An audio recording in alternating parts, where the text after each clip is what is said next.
എൻ്റെ ടോപ്പിക് എന്ന് പറഞ്ഞത് responsible A I and ethics in data science എന്നാണ്.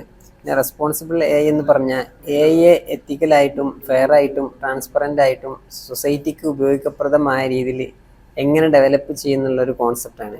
പിന്നെ data science, ethics in data science, data collect ചെയ്യുമ്പോഴും പ്രോസസ്സ് ചെയ്യുമ്പോഴും മോഡൽ ഡെവലപ്പ് ചെയ്യുമ്പോഴും മോണിറ്റർ ചെയ്യുമ്പോഴും ഡെവലപ്മെൻറ്റിൻ്റെ എല്ലാ സ്റ്റേജിലും എത്തിക്സ് യൂസ് ചെയ്യണം എന്നുള്ളതാണ്. Responsible A I and ethics in data science ഉള്ള രണ്ട് കോൺസെപ്റ്റ് ഇതാണ്. പിന്നുള്ളത് ഇതിൻ്റെ പ്രിൻസിപ്പിൾ ആണ്. പ്രിൻസിപ്പിൾ എന്ന് പറഞ്ഞാൽ ഫസ്റ്റത്തെ ഫെയർനെസ് ആണ്. എ ഐ സിസ്റ്റം അവരുടെ പ്രവർത്തനങ്ങളിൽ ജെൻഡർ, റേസ് ഇതുപോലുള്ള ആട്രിബ്യൂട്ടുകളുടെ ബേസിൽ പ്രയോറിറ്റി കൊടുക്കരുത് എന്നുള്ളതാണ്. പിന്നുള്ള ട്രാൻസ്പെറൻസി, എ ഐ ഡിസിഷൻ യൂസേഴ്സും സ്റ്റാക്ക് ഹോൾഡേഴ്സും മനസ്സിലാകുന്ന രീതിയിൽ എക്സ്പ്ലെയിൻ ചെയ്യണം. എക്സാമ്പിൾ, ഒരു ഹെൽത്ത് കെയറിൻ്റെ എ ഐ ആണെങ്കിൽ ടൂൾ ആണെങ്കിൽ അത് എങ്ങനെ യൂസ് ചെയ്യണം, ഔട്ട്പുട്ട് ഏത് രീതിയിൽ കൊടുക്കണം എന്നുള്ള കൃത്യമായിട്ട് പറയണം എന്നുള്ളതാണ്. പിന്നുള്ള അക്കൗണ്ടബിലിറ്റി, എ ഐ ഔട്ട്പുട്ടിൽ എന്തെങ്കിലും പ്രോബ്ലംസ് ഉണ്ടെങ്കിൽ അതിൻ്റെ റെസ്പോൺസിബിലിറ്റി ഓർഗനൈസേഷനും ഡെവലപ്പേഴ്സിനും മാത്രമായിരിക്കും. പിന്നെ സിസ്റ്റം ഓഡിറ്റബിൾ ആണോ എന്ന് ചെക്ക് ചെയ്യണം. ഇൻ കേസ് എനി ഇഷ്യൂസ് ഉണ്ടെങ്കിൽ അത് പരിഹരിക്കേണ്ടതും അവരുടെ റെസ്പോൺസിബിലിറ്റിയാണ്. പിന്നുള്ളത് പ്രൈവസിയാണ്. യൂസേഴ്സിൻ്റെ ഡാറ്റ സൂക്ഷിക്കുക എന്നുള്ളത് വളരെ ഇമ്പോർട്ടൻ്റ് ആണ്. പിന്നെ യൂസേഴ്സിൻ്റെ സമ്മതം അല്ലാണ്ട് യൂസ് ചെയ്യാനും പാടുള്ളതല്ല. പിന്നെ ബെനിഫിറ്റ്സ് ആണ്. ബെനിഫിറ്റ്സ് എന്ന് പറഞ്ഞാൽ ഹാം മിനിമൈസ് ചെയ്യുമ്പോൾ അതിലൂടെ യൂസേഴ്സിന് മാക്സിമം ബെനിഫിറ്റ് അച്ചീവ് ചെയ്യാൻ സാധിക്കും. പിന്നെയുള്ള സേഫായിട്ട് യൂസ് ചെയ്യാനും സാധിക്കും. പിന്നെ സസ്റ്റൈനബിലിറ്റി, സൊസൈറ്റിക്ക് ലോങ് ടൈം ആയിട്ട് പോസിറ്റീവ് ഇമ്പാക്റ്റ് കൊടുക്കാൻ കഴിയണം. ഒരു ബെറ്റർ എ ഐ അതിന് കേപ്പബിൾ ആയിരിക്കണം എന്നുള്ളതാണ്. പിന്നെയുള്ള ചലഞ്ചസ് ആണ്. ചലഞ്ചസ് പറഞ്ഞാൽ എ ഐ സിസ്റ്റംസിനെ ട്രെയിൻ ചെയ്യാൻ ഉപയോഗിക്കുന്ന ഡാറ്റ അൺഫെയറോ തെറ്റായതാണെങ്കിൽ അത് ഔട്ട്പുട്ടിൽ നല്ല രീതിയിൽ ബാധിക്കുന്നുള്ളതാണ്.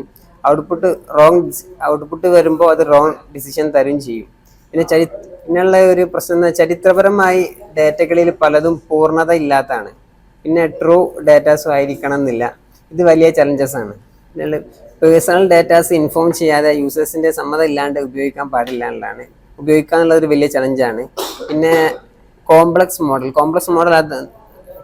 മോഡൽ എന്ന് വെച്ചാൽ ഡീപ് ന്യൂറൽ നെറ്റ്വർക്ക്, ഇതിൻ്റെ ഡിസിഷൻ മേക്കിംഗ് എങ്ങനെയാണെന്ന് മനസ്സിലാക്കാൻ ബുദ്ധിമുട്ടാണ്. ഇത് അക്കൗണ്ടബിലിറ്റി ആൻഡ് ട്രസ്റ്റിനെ കുറക്കുന്നു.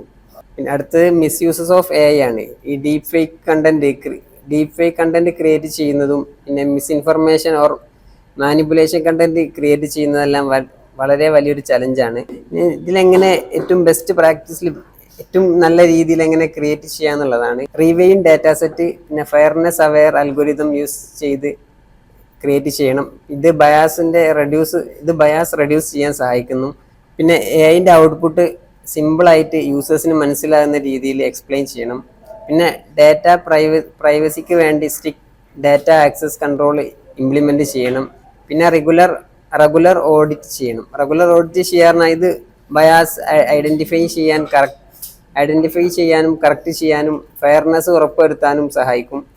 പിന്നുള്ളത് യൂസേഴ്സിന് യൂസ് ചെയ്യുന്ന എ ഐയുടെ ലിമിറ്റേഷൻസ്, ഡാറ്റ സോഴ്സ്, ഡിസിഷൻ മേക്കിങ്ങിൻ്റെ പ്രോസസ്സ്, ഇതെല്ലാം യൂസേഴ്സിന് വിശദീകരിച്ച് കൊടുക്കണം എന്നുള്ളതാണ്.